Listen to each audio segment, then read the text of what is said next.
Hello, and welcome to James Alessa's Express Lane, where we get you one out as fast as possible, bringing you the first of his top 30 horror films. Whether they're the more entertaining, scarier, better in one way or the other, just mind you, these are obviously my opinions. I've not seen every horror film. And for some cases, like, oh, when this movie came out, it was groundbreaking. It was the scariest thing out there. By the time I got around to watching it, it was 15 years old. I'd already seen other movies that copied it, so the thing that made it so big was like, meh, seen it already. Because I didn't see it when it first came out, because I was not old enough for it or whatever. Or, again, my opinion, like, this movie was really fucking entertaining. This movie, like, I laughed, I cried, I jumped. But this movie is so much better. Yes, and it probably is. No, film-wise, and oh, this is a classic. This one won awards, while that one won nothing. But did it entertain me more than the other one? Well, yeah, it's more entertaining. Kind of like, what is it? Citizen Kane. Citizen Kane is the greatest movie in the world. I've watched it. It's not that good. It's not that good. Although part of it is me going into the movie knowing that Rosebud is his sled. But still, like, I've watched it and I didn't think it was that good. But, you know, you try to say another film's better than it. No, that is the greatest film ever. I mean, come on, there's not even a cane in it. Terrible joke. But yes, so that's the basis of these movies is, did they entertain me? Were they good? Were they scary? Like, there's multiple factors that go into this list. Because, again, I've not seen every movie. Or when I did see a classic, I saw, 20 years after it came out. And by then, it's like, all the spoilers have been given away. I already know what happens. I already know line for line just from all the memes made about it.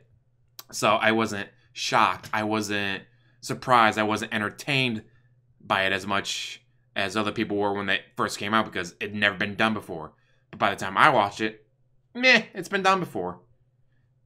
By newer movies that I saw when I was old enough to see them. Then, oh, hey, if you like that movie, check out this one. It's what that came from. Anyways, enough rambling. Get to the point already. Truth or Dare, Happy Death Day, shared a spot for number 30. That's right, already cheating. My list, I can do what I want. Anyways, both of these are low-budget films that do the most with what they have. Some films, we got a $120 million budget. Do we have good writing? Who cares? We got fancy CGI. Do we have good acting and lines that people can remember? Who cares? We got fancy shit in this movie. Movies like these, they don't have the money for this fancy shit. They don't have the budget for it. They got to go, all right, well, we're going to have memorable scenes and lines without the $120 million, without the $250 million, without the $300 million budget, without the Super Bowl commercials promoting it. And that's what they do. Out of these two, I'm going to have to go with Happy Death Day. But, man, that ending of Truth or Dare. That ending to Truth or Dare is fucked up. That's why I like this movie so much. Like, during it, it's like, okay, that's kind of cheesy. That's a trope. Then you get to the ending, that's like, oh, fuck. But Happy Death Day wins out in between these two because it's Groundhog's Day. But with a murderer. I love Groundhog's Day. So if you're going to copy a movie, Groundhog's Day is a hell of a movie to copy. The girl wakes up, gets murdered. Wakes up, like, wait, what the fuck just happened? I was just getting murdered. And then she realizes she's reliving the same day over and over again that she was getting murdered. And in fact, they've just announced a sequel. The sequel comes out, I think, like they said on Valentine's Day.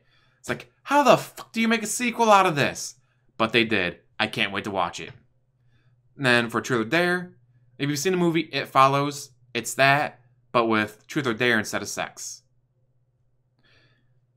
I liked It Follows, so when I saw Truth or Dare, I'm like, oh, it's like It Follows. And I was right. I liked It Follows, so I like this one. Not everyone does, obviously. But for me, it was an entertaining movie. It wasn't great. It wasn't going to win awards. But I was able to sit down, turn my brain off, and watch. Which, you know what? Sometimes that's all you need. But a movie that you don't want to turn your brain off for, I Am Legend. only with the so-called controversial ending that the Blu-ray included. And by controversial, I mean the fucking ending from the book. The whole point of I Am Legend is he's the boogeyman. They got these big scary monsters. But then you find out they're intelligent. That the only reason they attack him is because he keeps killing them. If he stopped fucking with them, they'd leave him alone. Like, that's the whole fucking point.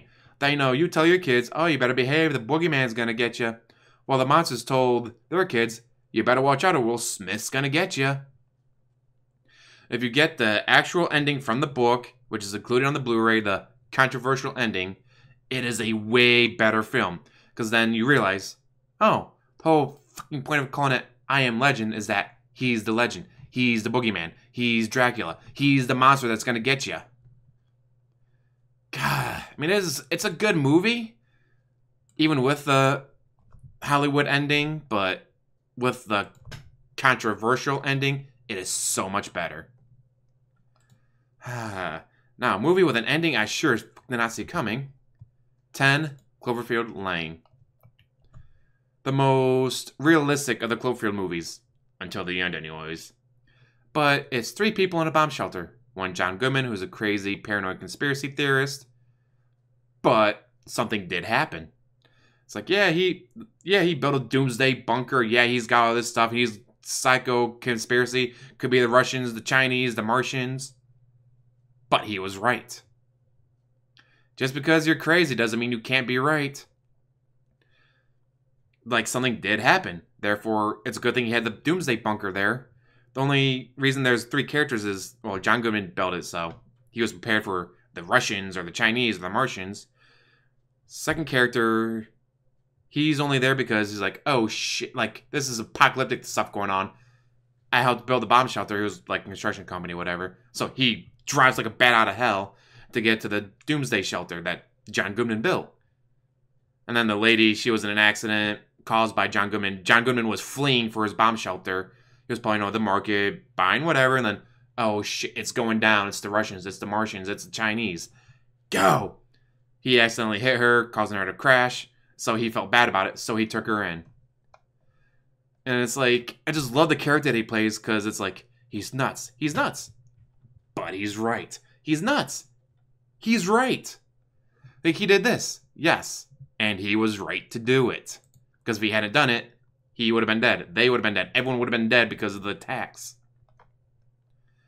God, it was such a good movie. The only reason I even saw it in theaters was because John Goodman was in it. John Goodman has enough Roseanne money that he doesn't need to make bad movies. So if he's in a movie, you know it's going to be good. Next. The Thing. Am I talking about the original from the 1980s? Am I talking about the reboot? Both. The fact that they didn't tell you that The Thing was a prequel worked so well. It's like, is it a sequel? No. Is it a remake? May. Like, they didn't advertise it as a sequel or a remake or a prequel. They just advertised it as The Thing. Then you get to the end and you recognize the scene. It's like, that scene. All right, I watched The Thing from the 1980s. Holy shit, they transitioned right into each other. Like, holy fuck, this is a prequel the whole time? This was a fucking prequel? And that's why this movie's on this list. The prequel not being advertised as a prequel. The prequel being advertised as The Thing, as opposed to The Thing from The Thing in the 1980s. Like, just the way that they advertised it, the way the movie goes, and this is how it transitions into The Thing from the 1980s. It's just like, that was really fucking good. I like that. I really enjoyed that. Not everyone did, of course, but you can't always get what you want. But if you try sometime, you just might find you get what you need. Speaking of getting what you need, Good Night, Mommy. This is an Austrian film, so be ready to read your film. Unless you know Austrian. And not Australian. My one friend's like, I don't get it. Well, they have subtitles if it's Australian. I thought they speak English there. Not Australian. Austrian. It's where the Governator's from. Anyways, it's taken from the viewpoint of the 2 children that you can see on the picture right there. There was a car accident. Their mom's all kinds of bandaged up. But is it really the mom? Dun, dun, dun. I'm not going to give too much away. But if you can find it, watch it. It was on Amazon Prime for a while. It might still be there. But yeah, it's a pretty good mind right there. Going a little bit classic. Carrie. Who hasn't wanted to get revenge? Maybe not burn a school down with everyone inside revenge, but hey, we can't all have psychic powers.